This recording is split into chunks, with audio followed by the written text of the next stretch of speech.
Why would a millionaire want to take 3 poor kids away? In a packed courtroom, Naomi, a weary single mother, stood trembling under cold accusations. Facing her wasn't just a formidable team of lawyers, but Carter Holloway, a real estate tycoon determined to evict her entire family from their only home. But the real climax wasn't in that power play. It was that the father who abandoned them 7 years ago now sat on the judge's bench, holding the gavel that would decide their fate. Could 3 7-year-old kids stand up, fight the system to protect their mother, and expose a shocking truth? Detroit, a gray winter morning. A thin layer of snow blanketed the potholed streets, and a biting wind slipped through every crack. In a rickety third-floor apartment, Naomi sat at an old sewing machine, her eyes bloodshot from a sleepless night. The thread on the fabric kept veering off, her hands shaking with exhaustion. When the clock struck 6, she hurriedly threw on a coat, stuffed papers into her bag, and woke her triplet children. Leo, the quietest, immediately helped his brother Eli with his jacket. Zora, fierce and stubborn, grumbled about her worn-out shoes.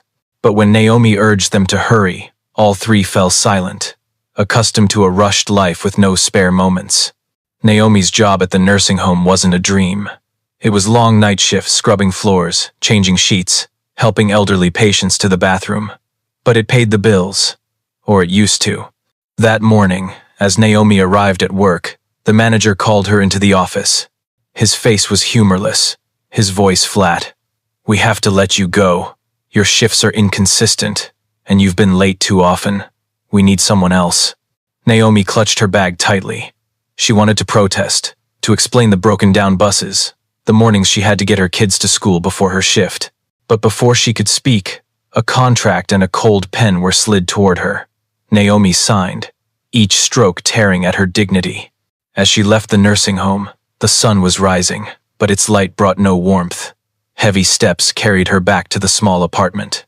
Leo opened the door, eyes full of hope, but when he saw the papers slip from Naomi's hand, all 3 kids understood what had happened. Naomi sank into a broken chair, head buried in her hands. Numbers swirled in her mind. Rent, electricity, Eli's medication, school fees. A loud knock interrupted like a hammer blow. It was the mail carrier. A thick envelope stamped in red, an eviction notice. The room went silent. Only the wind whistling through the door's cracks and Naomi's shallow breaths remained. Then, unexpectedly, Zora stepped forward, her voice firm. "We won't let them take our home." Leo nodded, his 7-year-old eyes unusually stern. Eli gripped his mother's hand, his small grasp resolute. Naomi looked up, tears blurring her vision. Her 3 thin, fragile children, in that moment, were like tiny warriors, ready to charge into an uneven battle. Outside the window, Detroit buzzed with car horns and street vendors. But in this impoverished room, a silent vow was made. This family would not give up. Naomi knew the road ahead was full of pitfalls, but she was no longer alone. Could the strength of family be enough when an entire system of law, money, and power stood ready to crush them? All right, dear audience, if you're watching and finding this story compelling, comment 1, or "I'm still here to keep listening." Detroit never slept peacefully. In the gleaming glass towers downtown, men in suits signed million-dollar deals, while in the outskirts, hundreds of families dreaded eviction notices. Naomi and her 3 kids belonged to the latter. The eviction notice arrived yesterday, and this morning, a sleek black car pulled up in front of their run-down apartment building. Out stepped Carter Holloway, real estate mogul, a familiar face in local papers, notorious for urban renewal projects that erased poor communities to build luxury condos. Tall and confident, his polished shoes remained spotless despite the littered, potholed street. Naomi was taking out the trash when she saw him. Holloway smiled, but it was a cold, calculated smile. "This building," he pointed, "will be renovated in 2 months.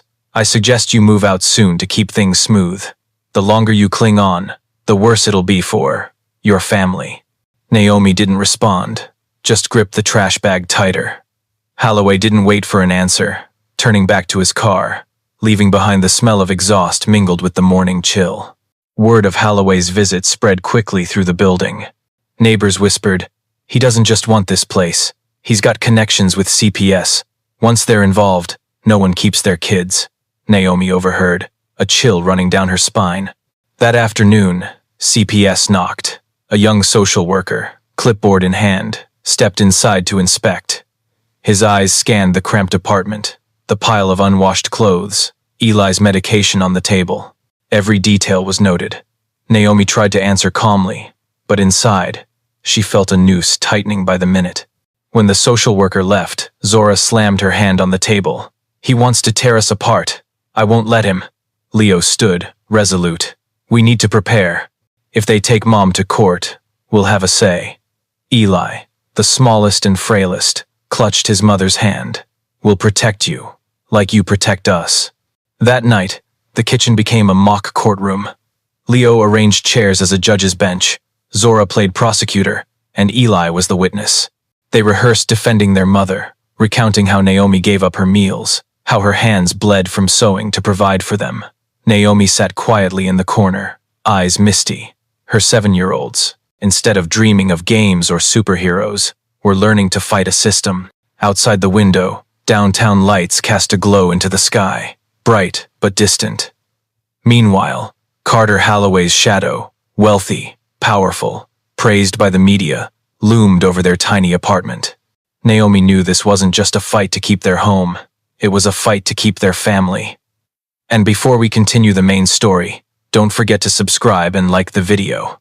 Oh, and drop a comment below to let us know where you're watching from. We'd love to hear it. The Detroit night was freezing, the city steeped in a heavy silence, broken only by distant train horns and wind rattling old windows. In the cramped apartment, Naomi slumped over the kitchen table, bills piled beneath her cheek like an invisible weight. A neon light cast a pale glow on the small faces of her 3 kids, still awake, huddled in a fort of pillows. They didn't sleep, unease had crept into every breath. Leo, the steadiest, quietly stood. He said he was looking for a pencil to draw, but his heart churned with unanswered questions.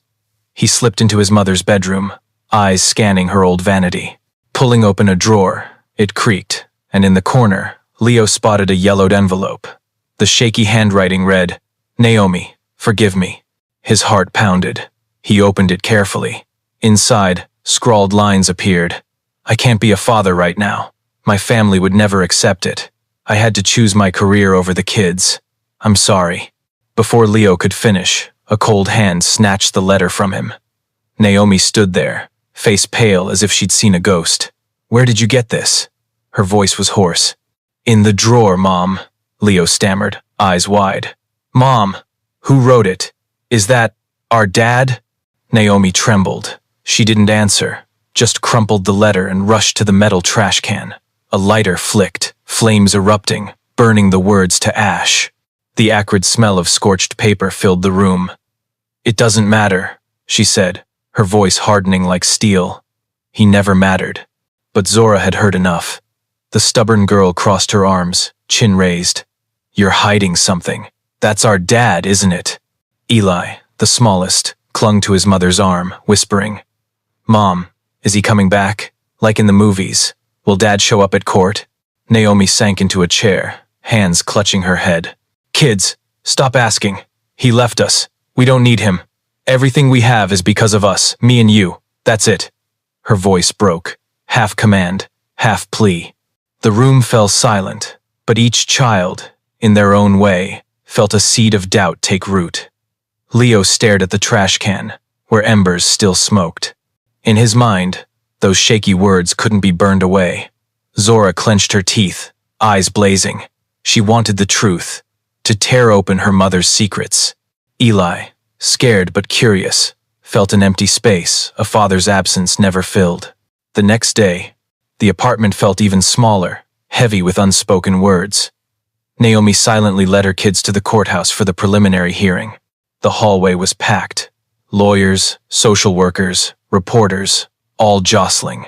Shoes clacked on the cold stone floor. The 3 kids clung to each other, hands trembling but never letting go. When the courtroom doors opened, all 3 looked up, and then their hearts seemed to stop. The judge entered, black robe flowing, face stern and weathered. But in his eyes, his stance, the way he glanced at them, there was something familiar. Zora whispered, lips trembling. "Leo, do you see it?" Leo nodded, chest tight. Eli pressed closer to his mother, eyes fixed on the man at the bench. Naomi froze. Every muscle in her face tensed, as if about to shatter. She knew instantly it was him, the man from the letter, the one she'd tried to bury for 7 years.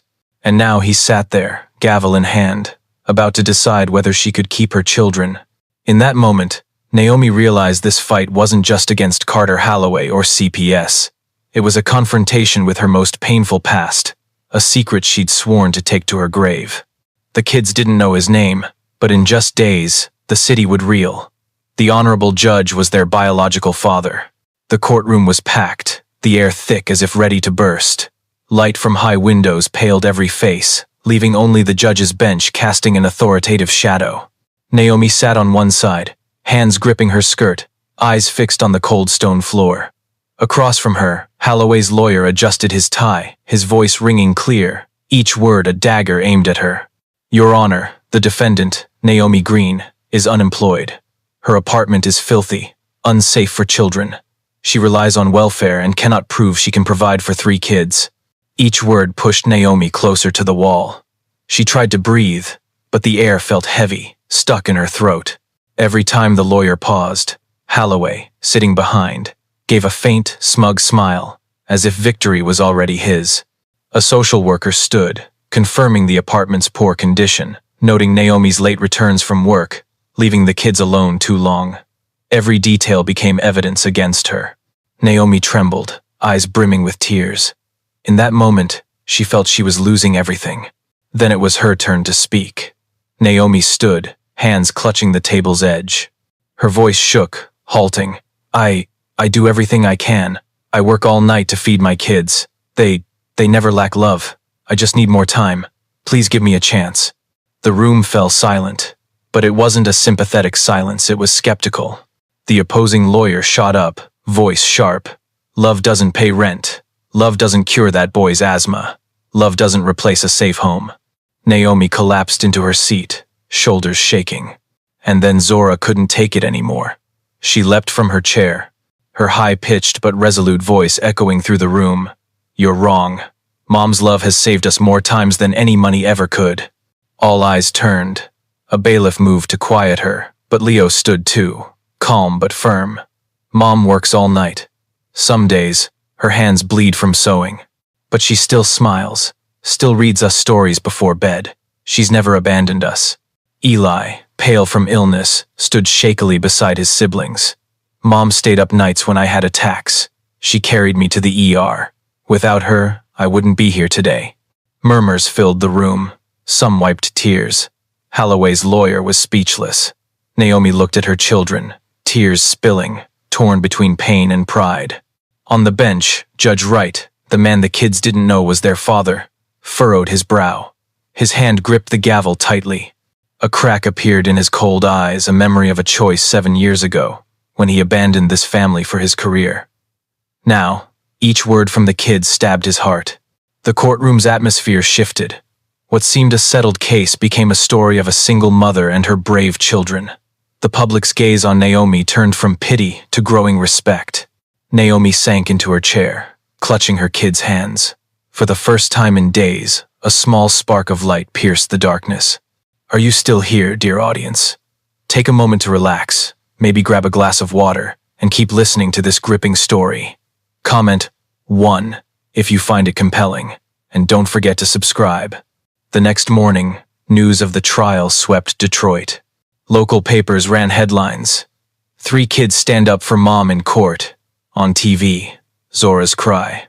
Love has saved us more times than any money played on loop, dividing public opinion. Some felt sympathy, others doubted. And in the storm's center, Carter Holloway seized his chance. That afternoon, he held a press conference at the city's tallest building named after him. Camera flashes lit up, microphones thrust toward his polished face, his smile poised. "I don't want those kids to suffer," he said, voice warm with feigned compassion. "If the court allows, I'm ready to adopt all 3, send them to good schools, give them a bright future." The room erupted in applause. Reporters scribbled frantically, some rushing out headlines. "Millionaire offers to save poor kids." In their dim apartment on the city's edge, Naomi clutched her head as she heard the news. She knew Holloway didn't care about Leo, Zora, or Eli's future. To him, they were pawns in a power game. If he saved them from their mother, his reputation would soar, and his plan to turn their building into a $1 million project would sail through. But the public didn't care about that truth. Neighbors began looking at Naomi differently. Some whispered, maybe the kids should go with Holloway. At least they'd have a better life. The words stung like salt in a wound. Leo, Zora, and Eli heard it all. That night, the kitchen became a mock court again. Zora slammed her hand on the table. He's turning us into merchandise. Leo nodded, voice cold. If we go to court, he'll talk money. We'll talk truth. Eli sat quietly, eyes wet, whispering. But what if they believe him? What if they think Mom's not good enough? Naomi looked at her kids silently. She wanted to hug them, to assure them love would win.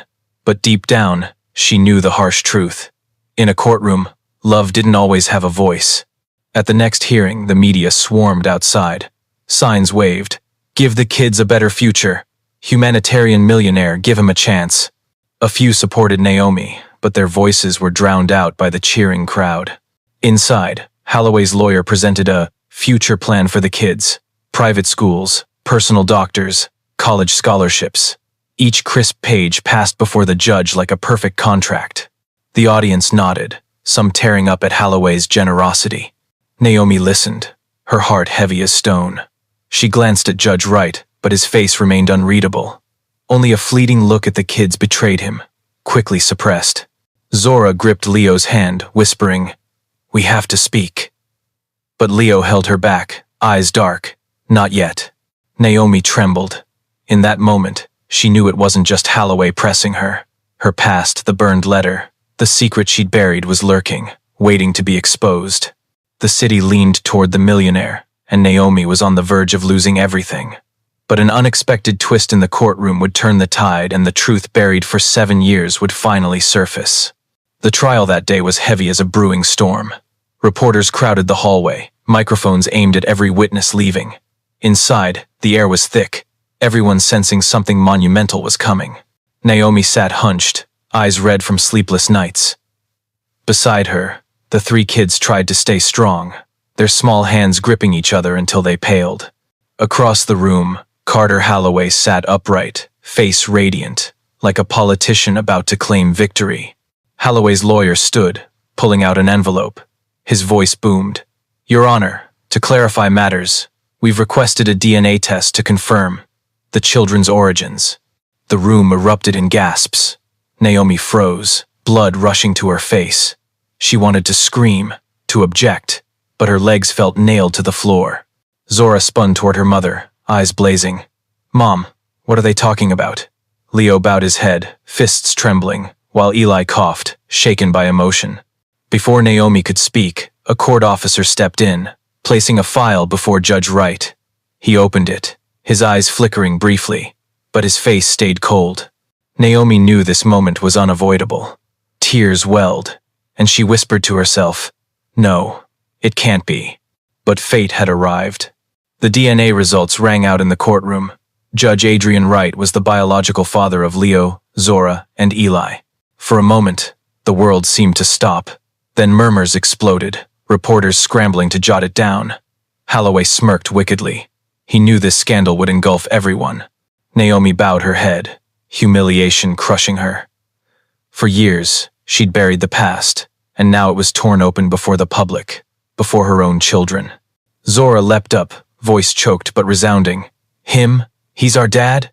The man who abandoned us 7 years ago, never showed up once? He's just a name on paper, not a father."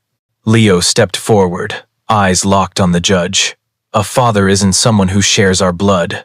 A father stays. A father raises, cares, and loves. We only have one father, and that's Mom." Eli, frail but firm, gripped his mother's hand. "If he's really our dad, why wasn't he there when I needed him?" The room fell silent. All eyes turned to the bench, where Judge Wright sat frozen. His hands trembled, eyes misty. He remembered the scrawled letter, the cowardly choice that cost him his family. Now, He saw clearly. These kids didn't recognize him, not because of blood, but because of the choice he never made.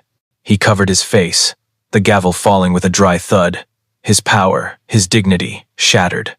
Naomi held her 3 children tightly, feeling both pain and relief. The truth was out. Nothing left to hide, nothing left to lose. Only the fragile but steadfast love between the 4 of them, standing against the world. But the revealed truth was just the beginning. With Judge Wright's collapse, who would deliver the final verdict, and would justice truly side with Naomi? The courtroom descended into stifling chaos after the DNA results were announced. Cameras flashed relentlessly, reporters rushing out to break the news. Carter Holloway leaned back in his chair, lips curling into a venomous smile. Win or lose this case, he knew Judge Wright's reputation was dust. On the bench, Wright slumped, hands covering his face, like an old soldier stripped of medals. The gavel fell from his grip, its dry clack marking the fall of a man once hailed as a pillar of justice. For a long moment, he was neither judge nor father, just a broken man, consumed by past mistakes. Naomi didn't look at him again. She focused only on her trembling children in her arms. She realized her true victory wasn't defeating Holloway or exposing Wright. It was keeping these 3 small lives by her side, despite a world trying to tear them away. The presiding judge temporarily halted the trial. An emergency panel was formed to handle the situation. 2 days later, a new face appeared. Judge Ellis, a woman in her 50s, her gaze resolute yet warm. The final hearing began in tense silence. Ellis listened to every piece of evidence, every testimony, unmoved by Carter Holloway's flashy promises. She looked directly at Naomi, then at the 3 kids. Zora boldly recounted the nights their mother worked late to afford school supplies. Leo showed drawings he'd made, capturing Naomi sewing under dim yellow light. Eli, voice faint but firm, said, "Without Mom, I wouldn't have survived. She's our home." The courtroom stilled. Ellis tapped her gavel, her voice clear and final. "Naomi Green will retain custody of her 3 children. The court also orders Carter Holloway to cease all coercive actions and compensate for malicious conduct. Case closed." Naomi burst into tears. She collapsed, holding her kids in trembling arms. The courtroom erupted in scattered applause, growing louder, like a wave crashing against Holloway's arrogance. He stood frozen, his smile swept away, revealing a bitter, defeated face. Wright was no longer on the bench. He'd been suspended, removed from his seat of power. But a week later, as Naomi walked her kids down a quiet street near the market, he appeared. No black robe, just a man in a rumpled suit, eyes lost, as if searching for words to apologize. Naomi paused, her kids clinging to her. Zora stared at him, eyes fierce. Leo was cold, aged beyond his years. Eli, the smallest, whispered, "He's the man from the court." Naomi said nothing. She turned, leading her kids away. But in her heart, she knew Wright would try to return someday. Not to claim fatherhood, perhaps, but to salvage some piece of his guilt. 6 months later, life for the family steadied. Naomi found work at a small sewing shop, the pay modest but enough for a new, clean, warm apartment. Leo hung his drawings on the walls, Zora helped cook, and Eli, still needing medicine and care, smiled more than before. Detroit outside remained full of traps, with men like Holloway still lurking. But in that small apartment, a fortress of love had been built. But as Wright began reaching out to the kids, and Holloway refused to abandon his real estate ambitions, would the 4 truly find peace, or was this just the start of a fiercer battle? One trial ended, but the heart's wounds lingered. Naomi had won custody, but Holloway's shadow still loomed, like a patient predator. He'd lost a battle, but for a millionaire used to power and schemes, this was far from the end. And Wright, the man who once sat as judge, now stripped of honor, would he fade silently or return, this time not with authority but genuine remorse? The kids had rejected him, but would the door to forgiveness ever crack open? This story isn't just about a custody battle. It's a reminder that family isn't defined by money or blood, but by the choice to stay, by silent sacrifices, by hands held tight through storms. Naomi won not because the law sided with her, but because her children's love became the strongest evidence. But the future is never certain. Will this small family find true peace, or is a new storm brewing on the horizon? If you believe love is the true foundation of family, leave a comment below, share your thoughts, and don't forget to like so we can continue with part 2. What do you think? Does Wright deserve a chance to be a father again, or has the past closed that door forever?